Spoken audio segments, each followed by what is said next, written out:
So we believe here at Flint River, here on Words of Grace, with the historic Baptists of America and England and Wales, that particular redemption is the correct framework for understanding the redemptive work of the Lord Jesus Christ. Just as with the Old Testament, think about this for a moment, the people who were redeemed were first chosen, and unless they were chosen, they were not redeemed. What do I mean by that? Well, who was the chosen people of God in the Old Testament? Who was that chosen nation? It was the nation of Israel.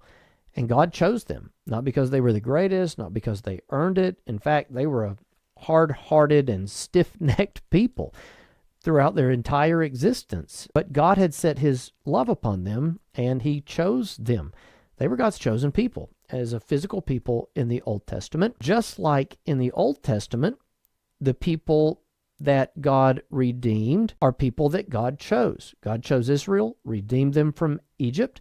God chose his elect, and Christ redeemed them from sin. The priesthood made offerings in the Old Testament for Israel. They didn't make offerings for Native Americans.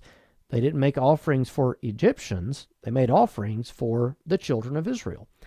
Well, our priest in the New Testament, the Lord Jesus Christ, has made one offering and perfected forever them that are sanctified. The word sanctified there means set apart for holy usage, and as we see abundantly clear in Ephesians 1 and other places, those that are sanctified are those that the Father set aside before the foundation of the world. So the Father sets them apart in election, and our high priest ever lives to make intercession for us. In the Old Testament, lambs were slain in the Passover so that the Israelites were saved from the death that would come through Egypt, God's wrath upon them.